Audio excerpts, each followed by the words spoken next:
Hey guys, so may pinadala sa atin itong ECU. Ayan, so ito ay na-repair na rin. Pero sabi ng may-ari kasi may problema. So no cranking siguro din. Ito ay BBP 01, so Aerox B2 na disusi.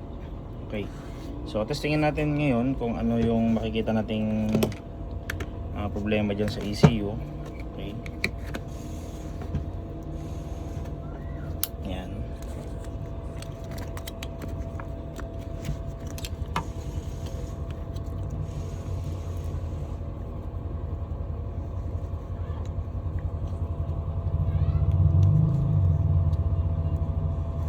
Okay, so dahil disusi ito, iset natin siya sa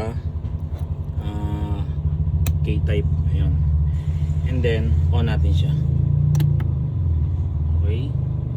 So gumagana yung pump. Wala lang sa kanya yung IEC. Hindi naggumagana yung IEC. Okay. So testingin natin yung kanyang mga MOSFET o yung kanyang ECG.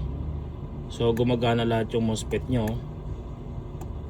So walang problema tong ECU siguro na to. Pero testingin natin yung ano niya, injector sa ignition. Gumagana naman lahat. Ang wala lang sa kanya yung IEC. Okay? So halos ayan o, halos lahat ng sensor working. Sa BBA gumagana yung BBA bukod lang dun sa IEC. Okay, so yan ang problema ng ECU nito, IEC. So ni-repair na rin to. Okay, off na din, wala siyang response. On, ayun, wala siyang response sa IEC. So possible ang sira lang ng ECU na to ay IEC lang, walang problema sa cranking. Okay, so umandar din siya kasi may ignition and then may injector and then may fuel pump. So ngayon bubuksan natin ito, re-repair natin yung kanyang IEC. Ayan guys, so ito ay na-repair na din. So ito nga malupit dito, ang nilagay rugby. Ayan, medyo amoy rugby dito ngayon sa shop ko. Okay guys, pagka ganito huwag kayo maglalagay ng rugby. Yan o, kasi ano yan eh, bihira kasi tumitigasan pag nilagay sa ECU. Yan o, masisira yung ano yan, yung mga component yan kasi basa yung rugby. Hindi na siya halos natutuyo. No? Tigas pa, ay lambot pa nga.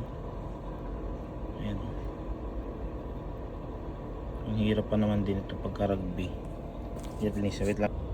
Okay guys, ayun. So inayos ko na yung ni-repair din nila dito. So meron silang hindi na ibalik ng maayos and then meron diyang nawala na parts. Ngayon, testingin natin siya sa ating simulator kung gagana na ba siya. Okay, on natin. Ayun guys, oh. Working na yung IEC. And then cranking natin siya. Ayan. So gumagana na guys. Ayan. Okay. So halos RT natin na konti para mag-function yung charging. Ayun, okay naman. Gumana na. And then taas natin yung RPM sa 6,000. Ayan. Working na lahat ang mga sensor. Okay. So itong issue na to guys ay okay na or ship back na to sa client natin. And then yun, magandang araw sa ating